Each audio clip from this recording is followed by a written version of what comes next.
Welcome everyone. Let's start with saying welcome to country. I would like to acknowledge the Gadigal people of the Eora Nation, the traditional custodians of this land, and pay my respects to elders both past and present. You are here tonight because a Swedish diplomat named Raoul Wallenberg, at great risk to his own life, saved countless of people during World War II. This exhibition, celebrating his legacy, is brought to you by the Swedish Institute, together with the Embassy of Sweden and supported by the Department for Foreign Affairs and Trade.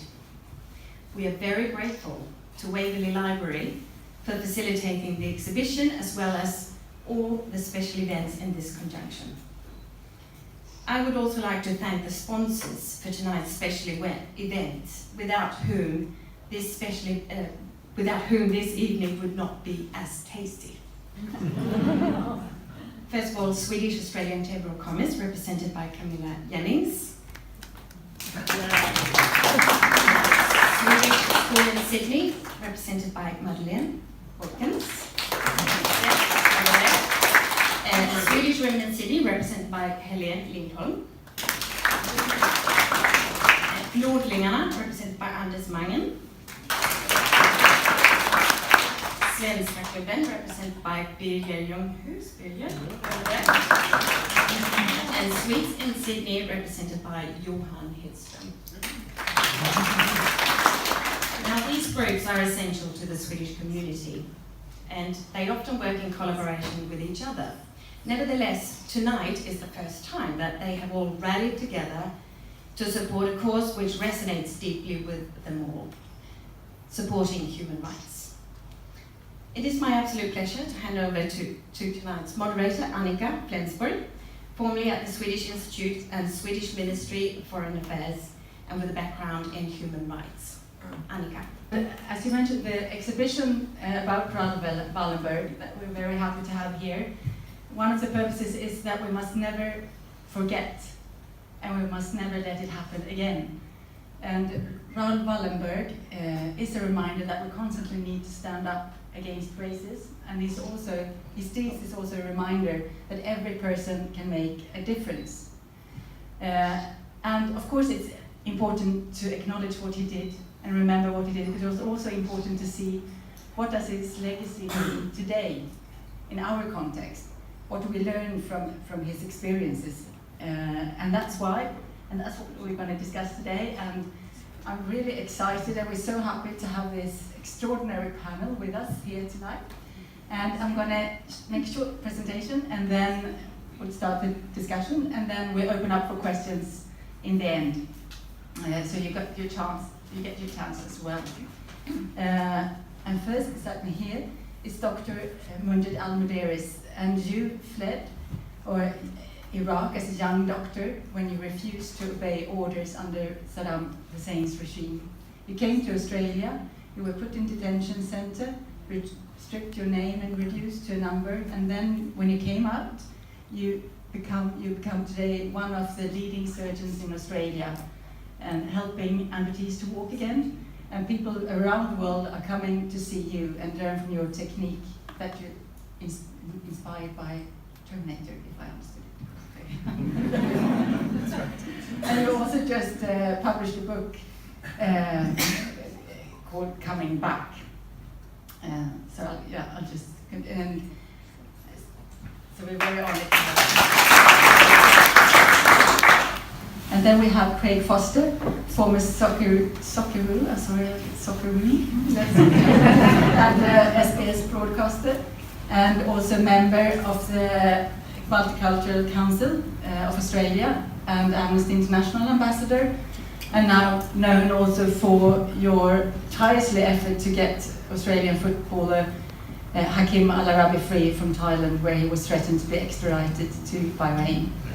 And I think you all read about that story. And then we have I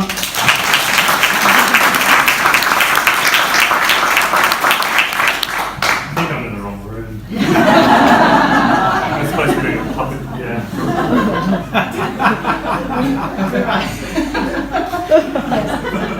Director, writer, and Philosopher. Director Mark Rentel. Very happy to have you here. And your latest movie is called The Merger, and it's about a rural footy club who's fighting for its own survival and also battling xenophobia. And it takes place in a rural city, and it could be in Sweden as well, I would say, when I've seen the movie, and it's fabulous. It's a comedy, and so I recommend it if you get the chance. And it's been screened around Australia and also in, what you said, 15 countries around the world? 30 countries. 30, yeah. And you had discussions with audiences about this topic in Australia and in different countries. So very happy to have you here.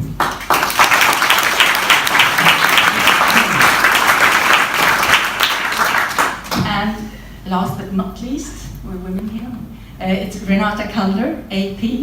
You got the order of acknowledging outstanding members of community. And you're a philanthropist and businesswoman, and you're co-founder of Kaller Center, which has renowned international recognition for your research on refugee law and also the situation of refugees in Australia and globally. And you also, as a little girl, 1 or 2 years old, fled from Czechoslovakia with your family to London and then Australia after the Second World War and when the communists took over the country. And your father, just a few years earlier, came back from Auschwitz, where he was one of the, his sister survived as well, but the rest of the family didn't. So we're very happy to have you here as well. So I think we'll go back to the name of this exhibition, which actually is a quote by Raoul Wallenberg. To me, there is no other choice. And for him, he said, there's no other choice for me than to save lives. That's the most important of everything. It doesn't matter if I put my own life at risk or if I break the rules of the Swedish Ministry for Foreign Affairs. This is much more important. And I would argue that, of course, you always make a choice to stand up or not, or speak up, or keep quiet, intervene or not. And that's your choice. And all of you have made that choice. And I would like to ask you why. And maybe I will start with you, Mundip, if I can. Because that moment at the hospital in Baghdad, right, what made, if you can take us back there with you and talk a little about what happened and why you made that choice that day.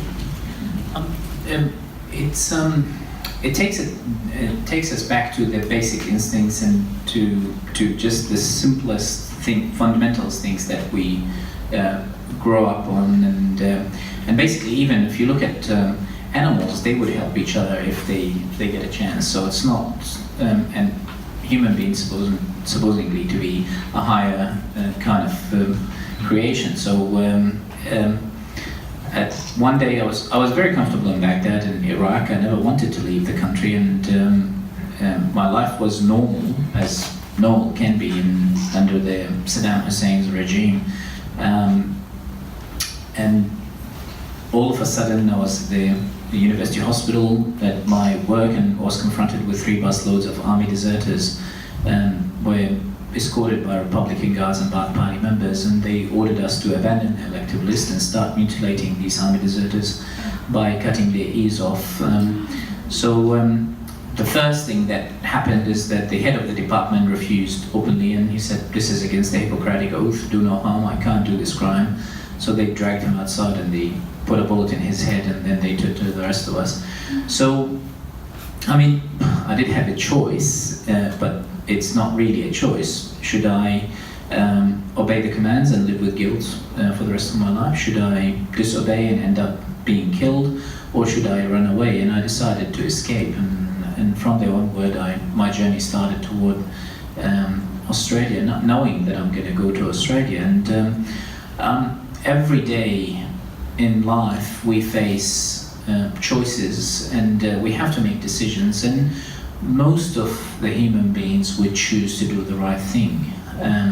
Unfortunately, some of us either get lured in our vision or lack education and make the wrong choices. But I strongly believe that there is goodness inside every single human being if they are brought up properly, and if you get given a chance, you would make the right choice, because why would you make the wrong choice? It doesn't make any sense.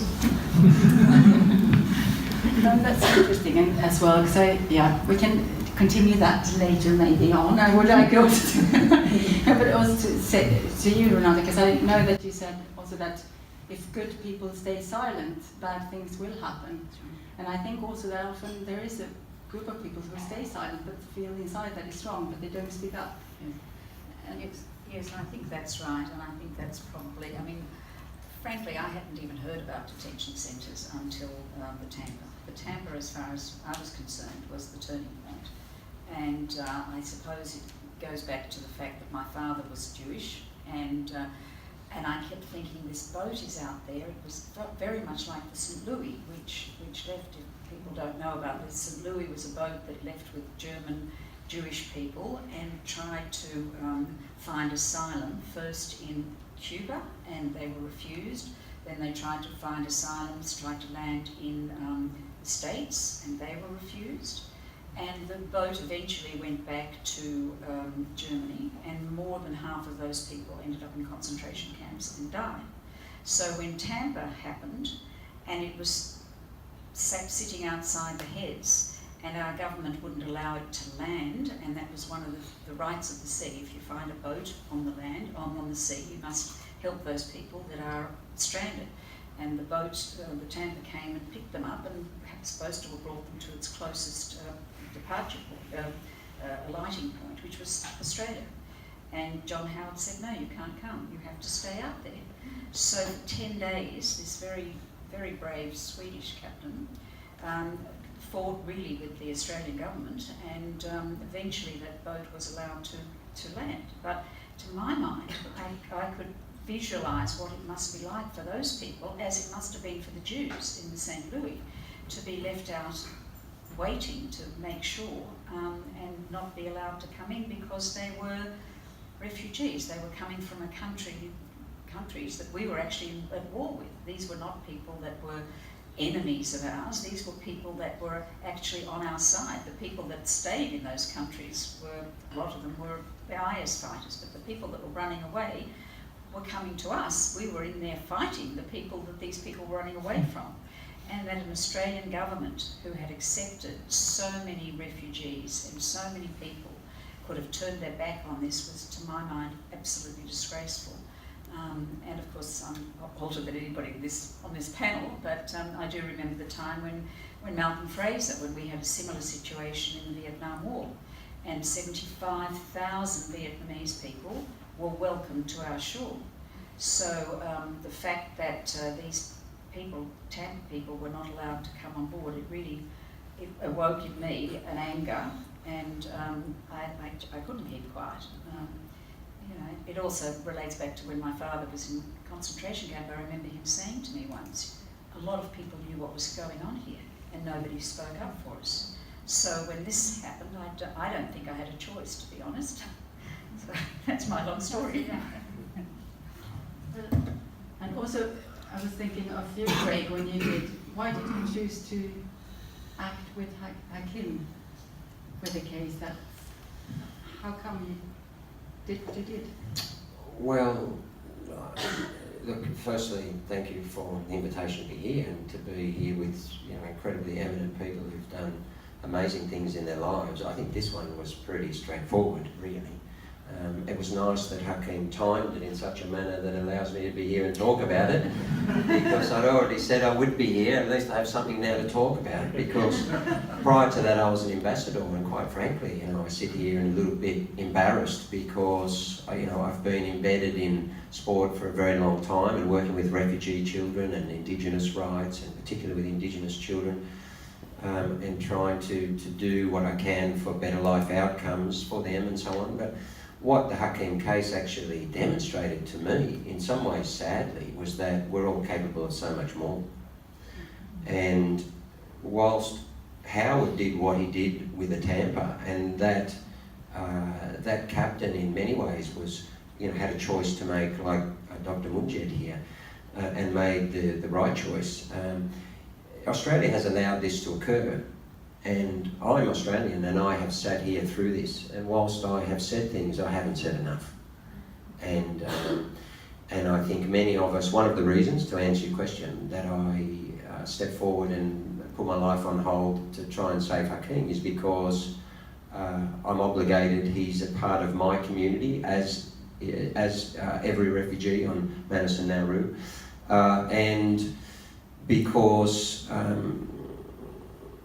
I feel that it's too easy to have what is a wonderful life in Australia without fighting for people who need our help.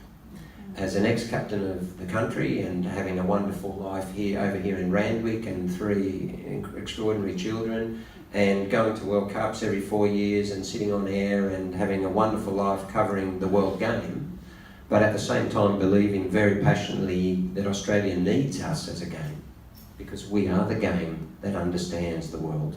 We are the game that accepts everyone. At some point, that platform has to be used for the betterment of vulnerable people and for the country. And when Hakeem got in trouble, that was the decision I made, is if not me, who else? And I have a platform, a wonderful life, and it's simply not enough. And if I have to put it at risk to save this kid, then as the other 2 eminent people here have said, there really is no choice.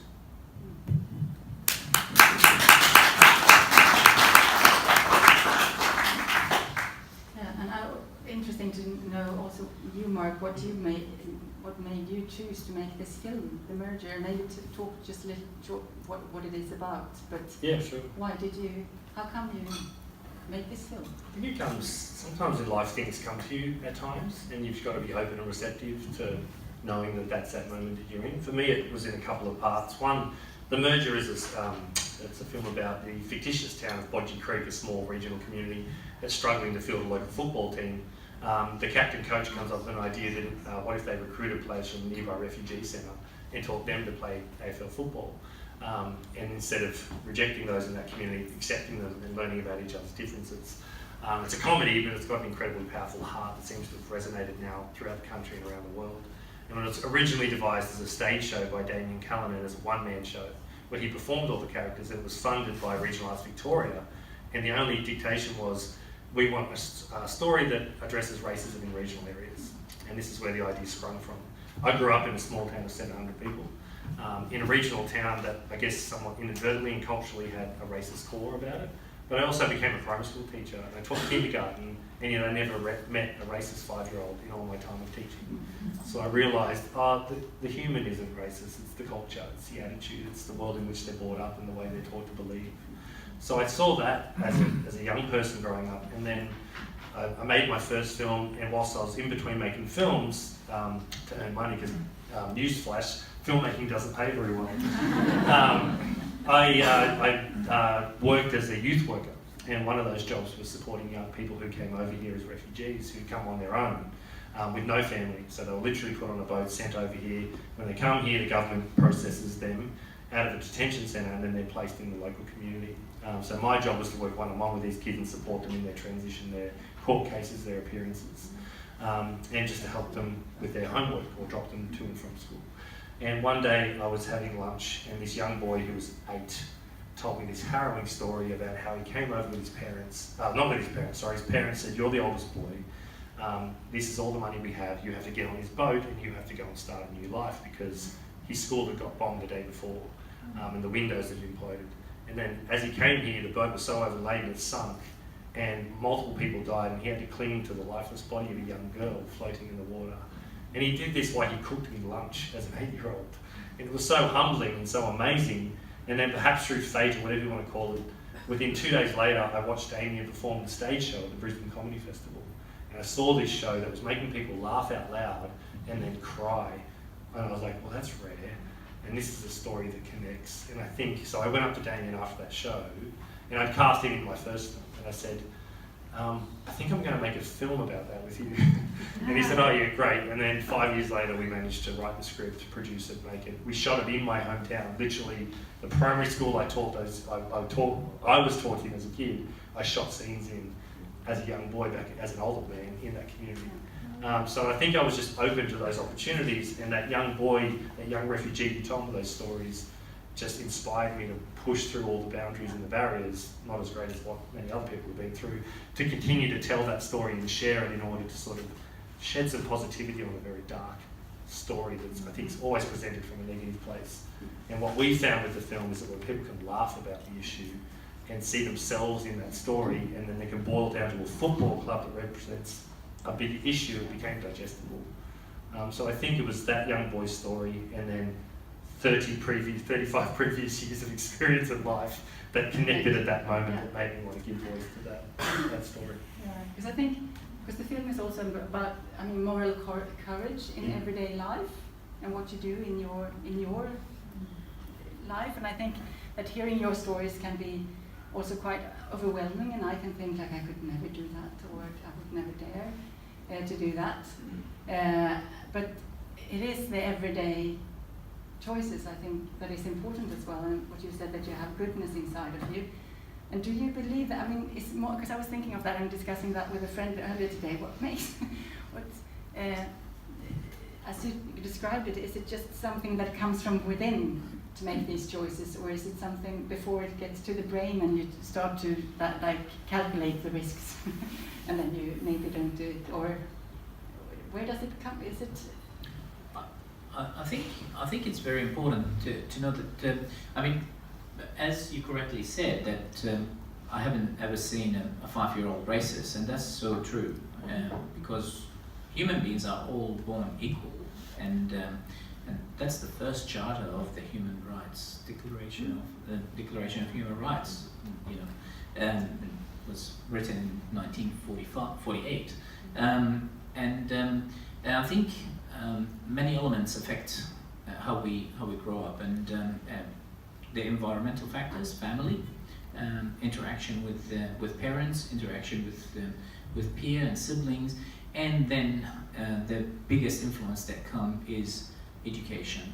And unfortunately now social media can be extremely biased and can change the whole world, the way, you know, a few people can play it, but that's where it's very important that people get equipped with proper education, because that's the only strong weapon that lasts forever. So if people get proper education, proper knowledge about the facts, they can come up to a conclusion that it doesn't become hard to come up with the right decisions. And what really upsets me and puzzles me is that it takes 70 years for people to forget, and human beings forget, because generation disappear, and then new generation comes, and the story comes again. And we forget completely what happened in the 30s, and now we are coming to another rise of extremism, whether it's the extremist Islamic fundamentalists, or the white supremacists or Nazis. And they are, as far as I'm concerned, and I don't care what people say, they are two faces of the same coin, basically. Anyone else want to comment? Because I was thinking also what you said when you've been traveling with your film, and what reactions from the audiences when they see this? As you said, they recognize themselves? Yeah, it was strange. Australian films notoriously don't travel, because we're such a unique culture. Yeah. Our sense of humour, our view on life is quite original. And so we always thought, I don't know if this will travel. It's got jokes about clinkers and, you know, little chocolates and Australian rules football. Like, how are they even going to get this? But I watched it in Scotland and in Ireland, and they just loved it, and we got standing ovations, and it stimulated these incredible conversations. And then Cyprus and Madrid and New York and London and Warsaw and Belgrade, and we're like, wow, audiences are still laughing, and then there's still, so the universal themes and the emotion they carry through the film is really connecting. And I think everyone has, unfortunately, that story within their country or their culture, either historically or currently, and a lot of us both at the same time. So I think that's what was really resonating with people. And we tried to find that human element to the story, that wasn't about any one political issue, but more about just that human side of like, well, why would that guy want to live in that situation? He wants to escape and have the same life that this guy had by just fortune of where he happened to be born. And then being able to share that is such a powerful thing. So I think that really connected to people across cultures. Annika, you asked the question, what is it that makes people speak out? I think it's everything that's been said before, obviously. But I think it's also something that is learnt. I grew up I was at university in the 60s, and the Vietnam War was on. And we all spoke out. And there was a period, the women's revolution, we all spoke out. So it almost became, we can make a difference. Our generation, I'm 70, so our generation really felt what we did, what we said, made a difference. I think subsequently it's been calmed down. People are frightened to talk out because universities are worried about jobs, they're worried about economic things. I think things have changed enormously now, and I think we have to encourage people to stand up and stand out. And I was very taken by the students that went on strike about climate change. Now, as far as I'm concerned, that is a very, very good thing. It's their future, it's their life, and I was disappointed that people had spoken against that, because as much as, you know, you take children to the art gallery to see art and to learn about art. To do a demonstration against climate change, the teachers would have had to teach the children about it, there would have had to be discussions. I mean, it was something that was really great, and I don't think that these political parties, on either side, are going to dampen that. But we ourselves need to encourage it. We really do need to encourage people standing up, speaking out on things that are important to them. And so I think it's partly our upbringing, but it's also partly the environment and the culture, and that we have to encourage people when they're brave, and especially on a cause like that, which I think is coming up too. We need to encourage that, not discourage it. It was one of the strange things I found with the film and touring it around was I would go places and meet, and the common comment back to us was like, oh yeah, Australia, yeah, you guys don't really like refugees, do you? And I was like, no, that's all out in the world because of the politics and the media coverage of it, that the perception everywhere I went was like, no, I don't think it could be further from the truth. There were people like Craig and all these people standing up for these issues, talking openly about them, but perceptually beyond these borders, that's how we're perceived. And we went to the Australian Embassy sponsored a lot of the tour, and we were meeting diplomats and we were meeting just people from the towns, and that was the disappointing thing that kept coming back. And that's the conversation the politicians have started, this perception that I don't think that's the truth about our country, yet that's how it's perceived, and perception is reality, unfortunately, because we don't have the opportunity to correct them in enough ways to make a difference. That is the perception, and one of the learnings throughout the experience with Hakeem, which was only 3 months long in total, but felt like a year, was that in talking to many of the embassies in Bangkok and to the UN in Geneva and so on, it was very clear Australia's reputation in relation to refugees was naturally jeopardising the support that he was receiving from many countries around the world. And it was a crash course in Australia's refugee policy in the last 2 decades. And I ended up saying to many of the actors within, some ambassadors and people from the UN, saying, listen, I understand that this is where Australia's at. You need to understand that we're not comfortable with it as a country. I don't know how we've allowed it to occur, and I've been part of that. You help us get him out, because he has now become a symbol of refugees in Australia in many respects. And we believe strongly that part of human nature, and Australia is no different, but this is the same around the world, is when people have a face and a story and someone becomes real, it's then decisions change. and he had become real. And we had got his story out to Australia and the world. And I said to people at the UN, you help me get him out, and I pledge to you that when I'm back, I'll do more in this space now, because what's happened with Australia is simply not enough. We're talking about film and sport here, and sport in Australia is a central part of our national life and our DNA, our culture, our ethos. And in many respects, of course, it's completely unimportant. But what that case showed, in the same way that your film did, is that you can have a discussion that otherwise is avoided. So you did a film about xenophobia, and if you walk down most streets, or many, or you wanted to talk to many editors of the national papers in this country, having a discussion around xenophobia is quite a challenge.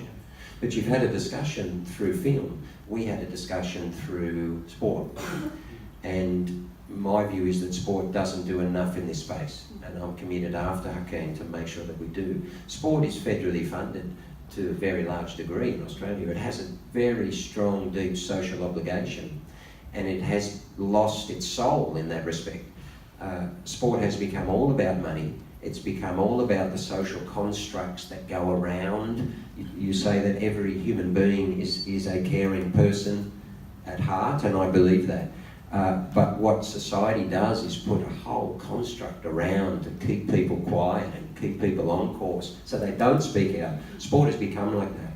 And when he got in trouble, and I stepped forward and started saying, well, sport's not doing enough, the forces pushing back is no different to what would happen in politics here outside of. But the people need to take the game back and need to take sport back. Because at its heart, it's about this film. It's about all of us playing together, learning about each other's culture. That's the beauty of football. It's about everyone being treated equally. It's about playing by the same rules, which is essentially what a country is, right? But all of us having equal opportunity to play. All of those values underpin. That's why people love sport, but those values have been lost from the top level. This case, I think one of the reasons we got tremendous support is because Australia generally said, we get that. This is just about a fundamental value of doing what's right for someone who happens to play, and we hope to take that forward. If I may add, I'm very... who's Australia? That's the question. I travel all around the world regularly, and Australia is the ad that's on TV around the world that do not come to this country. If you come, you'll be eaten by crocodiles, and you should go back where you come from, and you will never settle in this country ever. So that is Australia. That's what people portray what Australia is about, and unfortunately we are represented, and I cannot imagine how stupid our politicians that are spending millions and millions of dollars to ruin our reputation internationally. Yeah, I have to say though, it's not always been like that. And it's really the last 20, 30 years, because when we came to Australia, we were called New Australians. Yeah. And we were welcomed. I mean, we were strange because we ate different food. But it's, you know, and if you look at the Fraser years, 75,000 people, that was leadership, because I think the xenophobia has always been here. Oh, yeah, definitely. But it's we have become this place, but we weren't always there. And I think that's what we need to remind people, and to get back to where we were. And that takes me to my next step, is that we are now, unfortunately, led by politicians from both parties.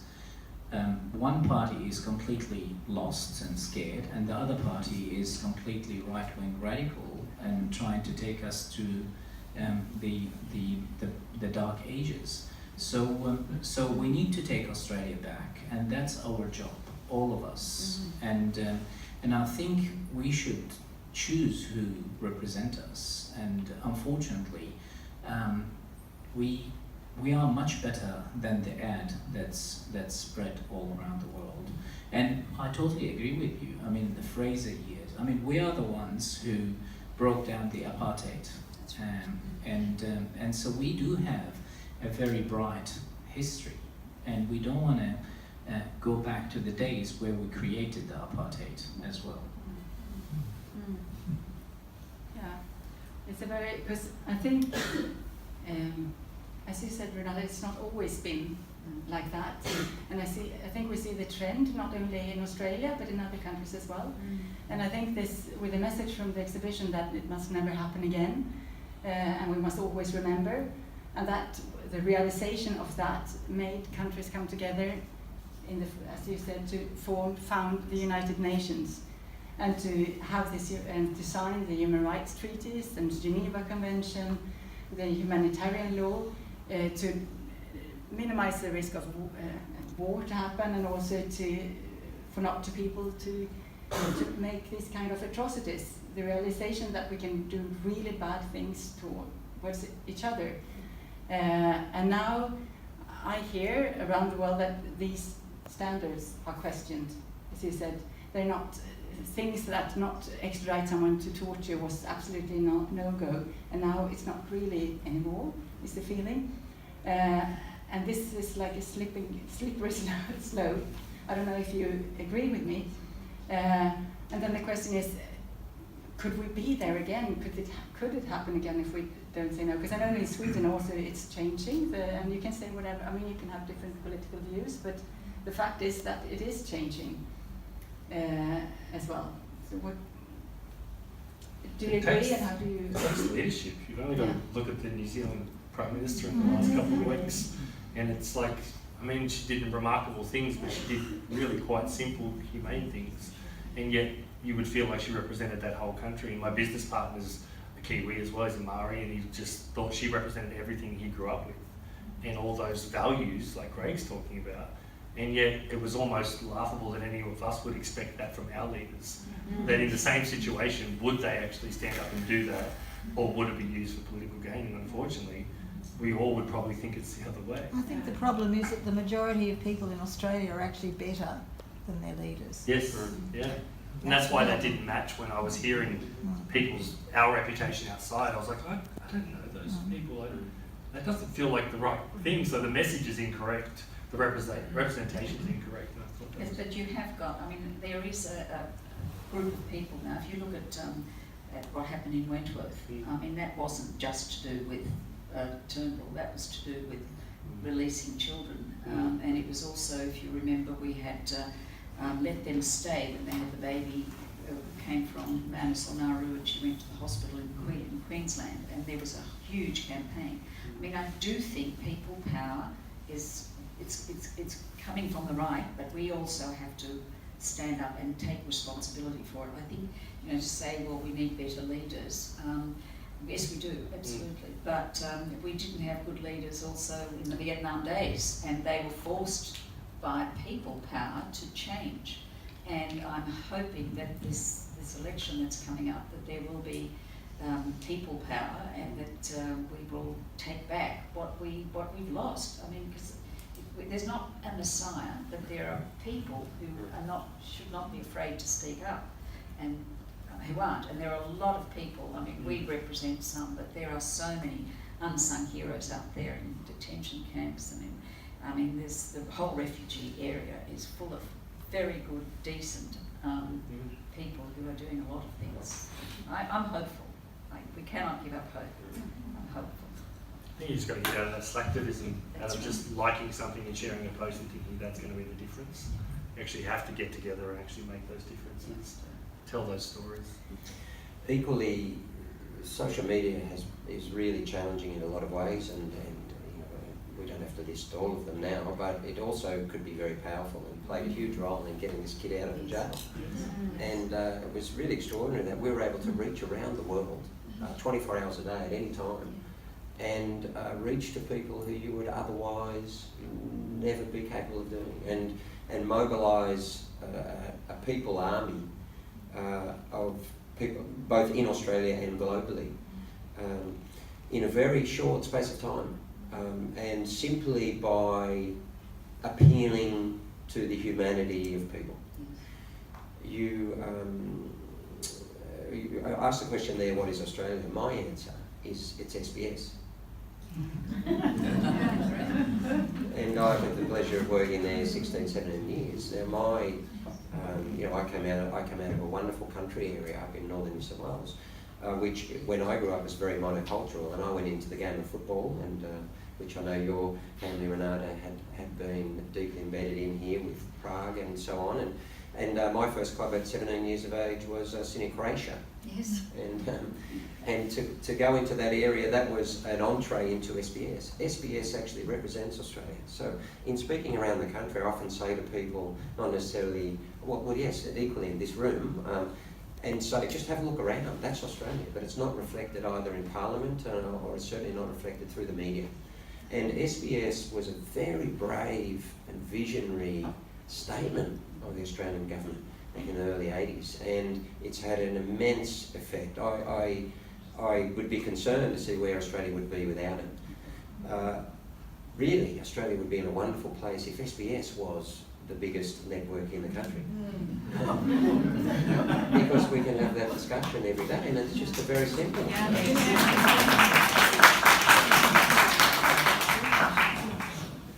I was also just wanted to ask you, with your history, with the experience of, as you self have said, that you were born with a silver spoon in your mouth in Iraq. You had a good life, and then you make the decision to leave and lose everything. And coming to Australia, being in the, what do you say, lowest of the lowest, with no rights, no voice, no name either. And you spoke up in the detention center about the situation there, which I also think is like a brave thing to do, because you're new to a country and that might not be the best chance to make you a good start if you also but I mean highlight what is actually going on in this detention center.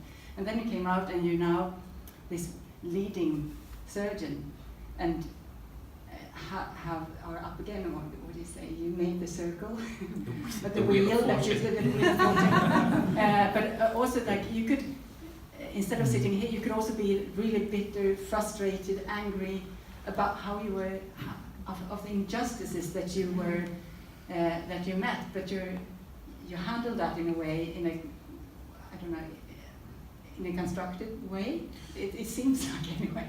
And how did you manage? And what lessons have you learned from that experience? Look, I think it's very simple. Life is way too short to be negative, and life is too short to feel sorry for yourself. And I would much rather, concentrate my energy and my force to be productive and to prevent what happened to me to happen to others. And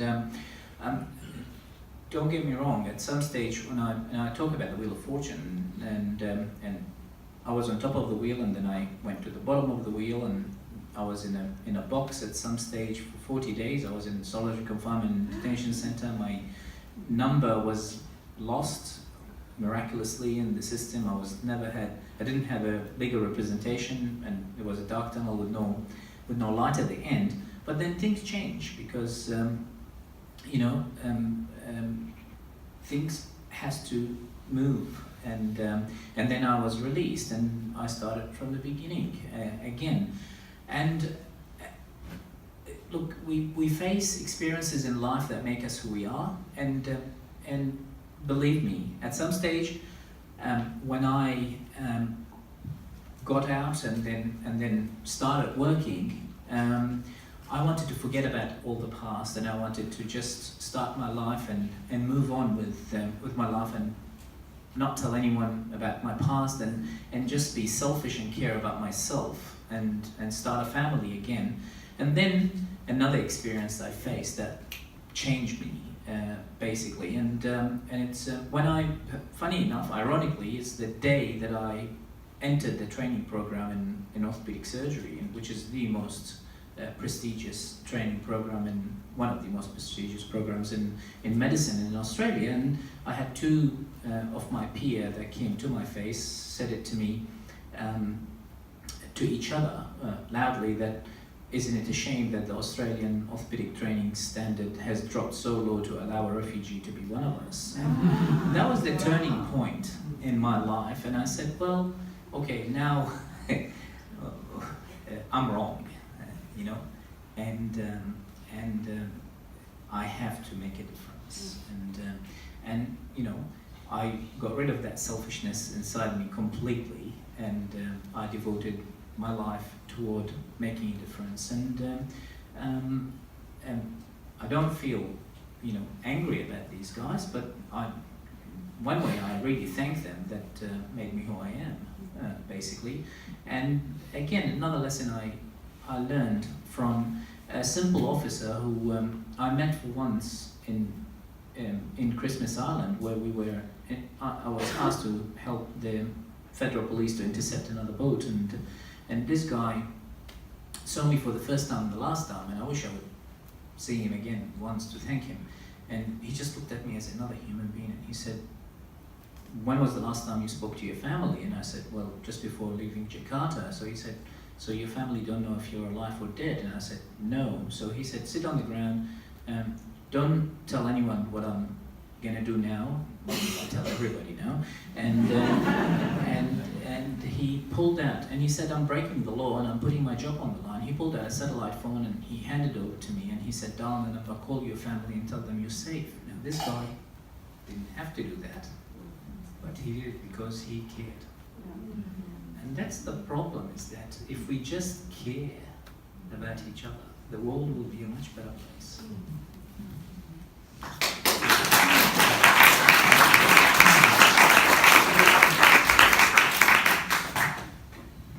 And one area that we haven't, because he also in his little took a little risk, even if it wasn't big. I mean, it wasn't showing humanity. Well, And that could have meant, Yeah. if he lost his job, he could have meant a lot to his family, Yeah. to him, and he may never get a job again, and he's breaking the law, Yeah. basically. So, Yeah, it is, because I think also everything that you have done, and what Wallenberg did as well, was to take a risk. That's what more courage also is about, that the way you do something despite there is a risk for your own, for yourself or for your family or for your friends. And have you ever thought about that risk? Is there, do you calculate with this, or is it just somewhere in the... believe me, I take risk every day in my life.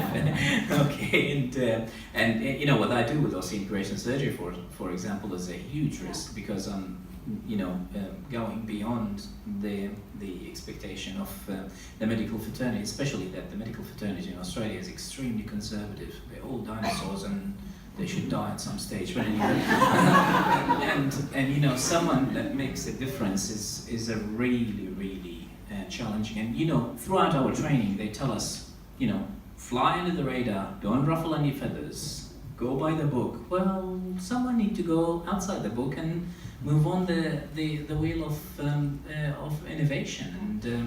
And so I do take risks every day. I'm going back to Baghdad next week, and I strongly believe that we can make a difference. And people ask me, what are you going to do? It's a drop in the ocean. And I disagree with that. If I change one human being's life, that person will change another life, and they will change their families, and it will snowball. I flew from, that's taking a risk talking about it, I flew from Tel Aviv to Baghdad. And that is a risk. You know, getting with my fellow who's an Israeli citizen, and you know, you get questioned by the intelligence services. Well, you were in Tel Aviv. And I said, yes, I was in Tel Aviv, and I strongly believe that that people are the same, regardless of what you know call it. And then I flew again in another trip from Baghdad to Tel Aviv, and I spent in Tel Aviv 12 hours. And surprise, surprise, the 17-year-old secret or whatever intelligent person in the airport, he looked at me and he looked at my passport. You were born in Baghdad, you arrived at Tel Aviv at 5:30 a.m. in the morning, and you're flying out of Tel Aviv at 9:30 p.m. Where is it? And I said, where is what? He said, the bomb that you left there. And so that is taking a risk, but someone has to do it, basically. And life is too short. We live every day, but we die once. Can I just pick up on something you said earlier, Renata, and we talked about it downstairs. I said to you, one of the nicest things in what was a pretty horrible type of experience for a young man who was incarcerated improperly and all these things was to be able to work with everyone who works in the human rights field in a really intense case over a reasonably short period of time. But to see what you said, people working behind the scenes, the fabulous, just great human beings that you have trying to help refugees and others every day. And whether it's Amnesty, Human Rights Watch, many of you and us work with both and other organisations, or Mums for Refugees, or all of these, they're just incredible people who every day are taking their own risks and who are making a difference. Whereas it was nice to step out of sport, which has become very much like politics, in that self-interest, vested interests, economy over values, a lack of caring and compassion, lack of commitment to social causes, because everything is about keeping sponsors happy or getting onto the board, so that if you get on the board you can you move up somewhere in society. And to see people who are spending their whole lives fighting for vulnerable people and be able to work with them was just an absolute joy. Yeah. I think it comes from your intention to start that journey. Damien's such a compassionate and loving person, and he had the opportunity to write this story, this little seed that was a one-man show that would play to 7 or 8 people in a small country town, and would start conversations with probably the most racist person in that town, because the character of Bull, they could see themselves in Bull, this ex-football president who was reluctant to let go of the past and embrace a change. That started these little conversations that then grew to a bigger show, and the sold-out show that I then saw, and then we turned it into a film. And then we filled that film with these loving, caring people, and we said, it would be great if we could involve the refugee community in the making of this film as much as we possibly can.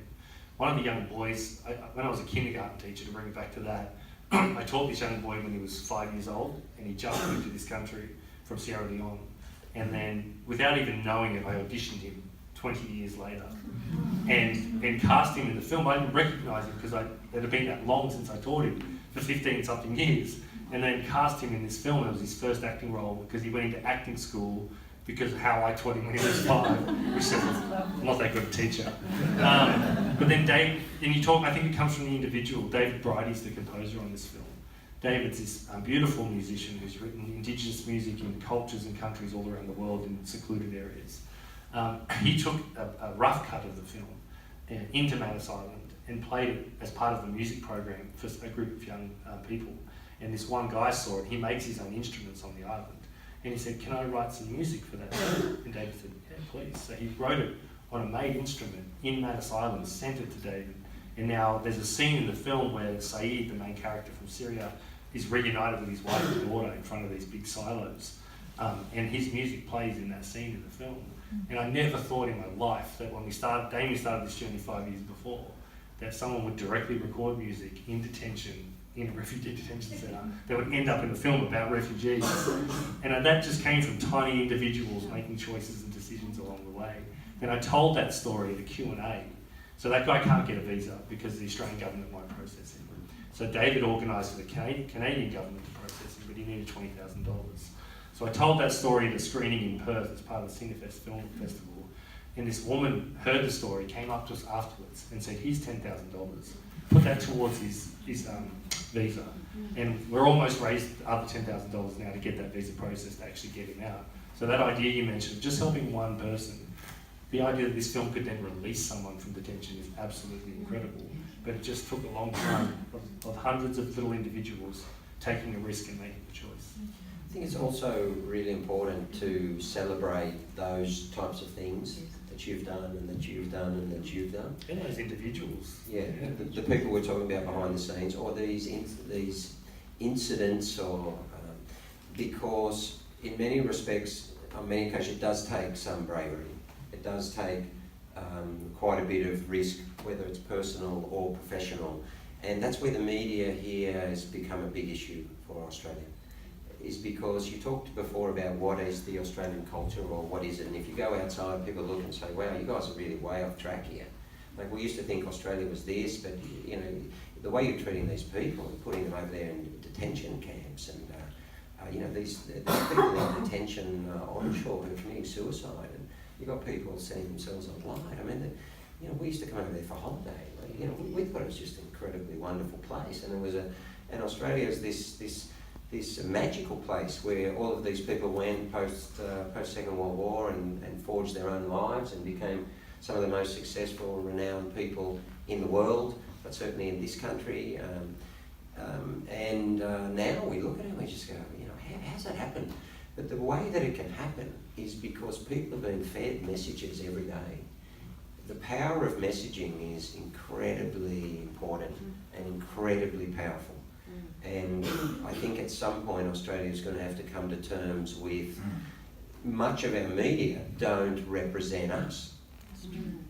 And whether they're embedded in getting and you know, perpetuating this kind of power system of getting people in who we already said don't represent us in terms of their views, or it's just the daily messages. And Madison now is a really great example, because to think I'm going to speak at something out at Westmead in the next month or so with I think it's the paediatricians, who the Australian government threatened with legal action. David Isaac.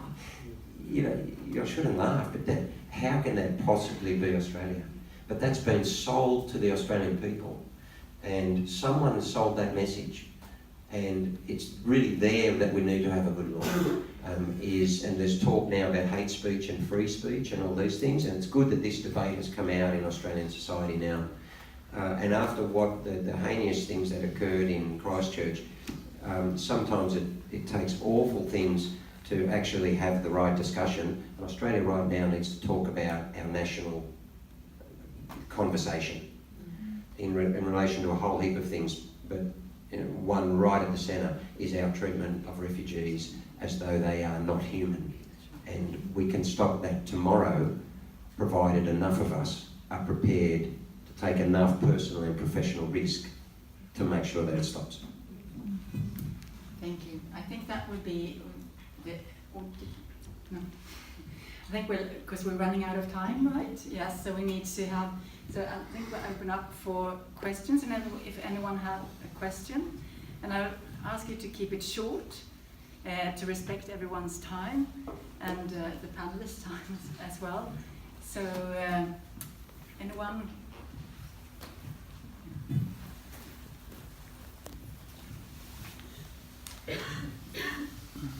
Not so much a question, but somebody said earlier that we are better than the people who lead us, and you were sort of saying similarly about the media, but we can't say that. Everyone in this room has a complete responsibility. We're led by those people, we've chosen those people, and unless we can stand up and do something about it, then it's our shame. As long as it's hard right for able to make these policies and keep people so miserable. Yeah, I agree with you, and what we're talking before is this social constructs. We're in a part here of Sydney where we all, you know, we talk about risk, and I was going to say that's risk of life. You know, Raoul Wallenberg is risk of life. You know, I had a kid in jail, and I could have lost my job, or I could have, and I would say to my wife, well, you know, what are we working for? Do we really have to just, you know, do we, what is the risk that we don't get another investment apartment, or that we have to move from our house in Randwick to somewhere else? That's not risk. But people are in a structure of life where those things have become more important than anything else, and more important in actual fact than just other human beings. But there is a movement in Australia, I believe, that I think the younger generation is understanding this better. I think that lessons from Renata's generation, if I might say that, and you know, the wisdom of the elder generations of Australia is incredibly important to teach in schools, and to make sure that the young coming through understand history, so that you must always try to avoid. But in the end, we can change it. And that's what I said at the start. The challenge of this campaign with Hakeem, the really big challenge, is that we actually can change it. And that is very confronting, because we have to sit in this room and say to ourselves, through the power structure that we all control, whether it's economic or political, we can actually make it happen. But are we brave enough? Do we believe in it enough to step forward so these people can get off these islands? And I might just say before we get off that, I mean, look at the state of Indigenous Australians. I mean, you talk about a national shame. I mean, it is just unbelievable what we have allowed to occur. And, you know, these are the, I mean, it's extraordinary, the incarceration rate, the lack of life expectancy, you know, all of these things, the overall health and well-being of children. We can change that tomorrow, and guys, we really need to. I think we have time for one more question, right?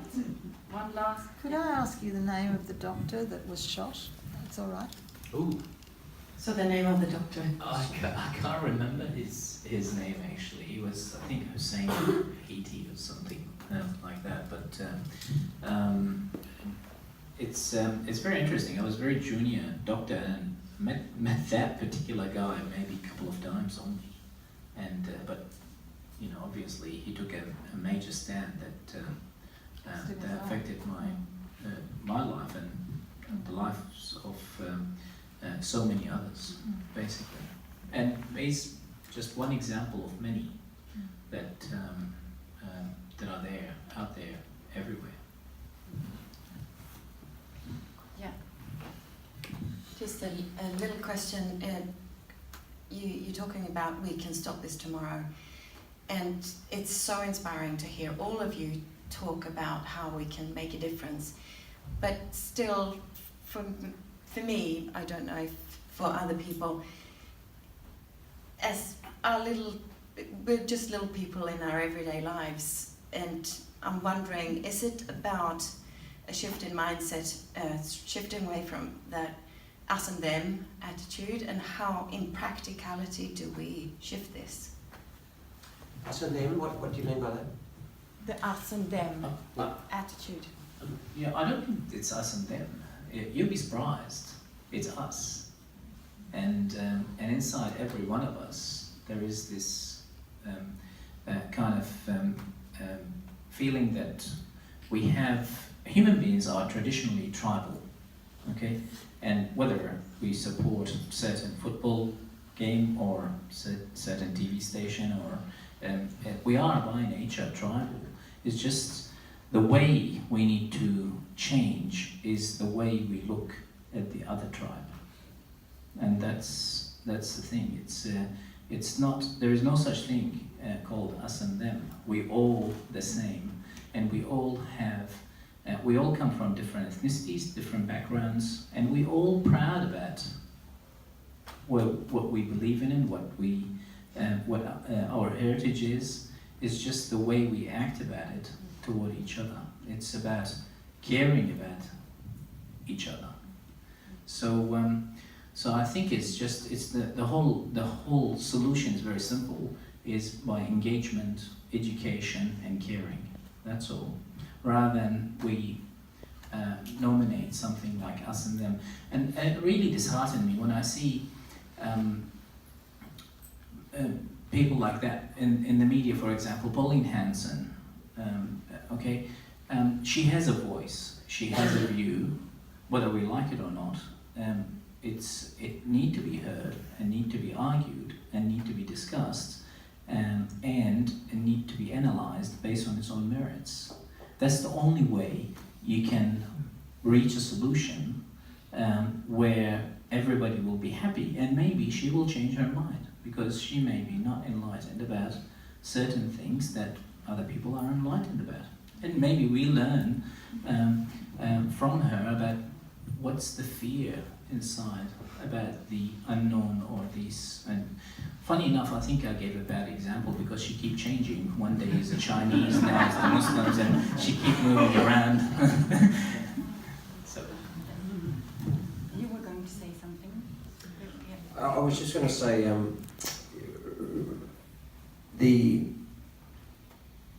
practicality we can talk through. The first point for society and civil society is to realise that everything is possible. You can go to the streets tomorrow if you like. You know, look what happened in France. The people can take back a lot of power tomorrow. We just have to decide to do it. If we want to truly look after our first Australians and give them the same opportunities we all have sitting here in the east of Sydney, we can make it happen. You know, you go back to the Mabo decision and native title, and then much of the country looked at it and said, wow, we might lose something. Yeah. And we had that even recently, that comment in relation to gender equality and pay parity and these types of issues. Well, that sounds really great, provided I don't lose something along the way. And there's, I think, way too much of that, and we all have to fight it. We all have to fight it. We all should have equal opportunity. And this is the point about refugees. I had the privilege of working with Laszlo Ergay, Hungarian refugee, came in 1957, for 15 or so years on air at SBS, and he became an icon of the country. And his family had to pay a people smuggler to get him across the Austro-Hungarian border. And they came here with nothing, and he became a very famous, respected, and extraordinary Australian. We have now a refugee, Raoul Wallenberg, who now is playing for the national team of football. And yet we will cheer him playing at the same time that we will allow people to be on detention in Manus and Narra. Every one of them is Raoul Wallenberg, and if Australia, if we wanted together to stop it tomorrow, we can.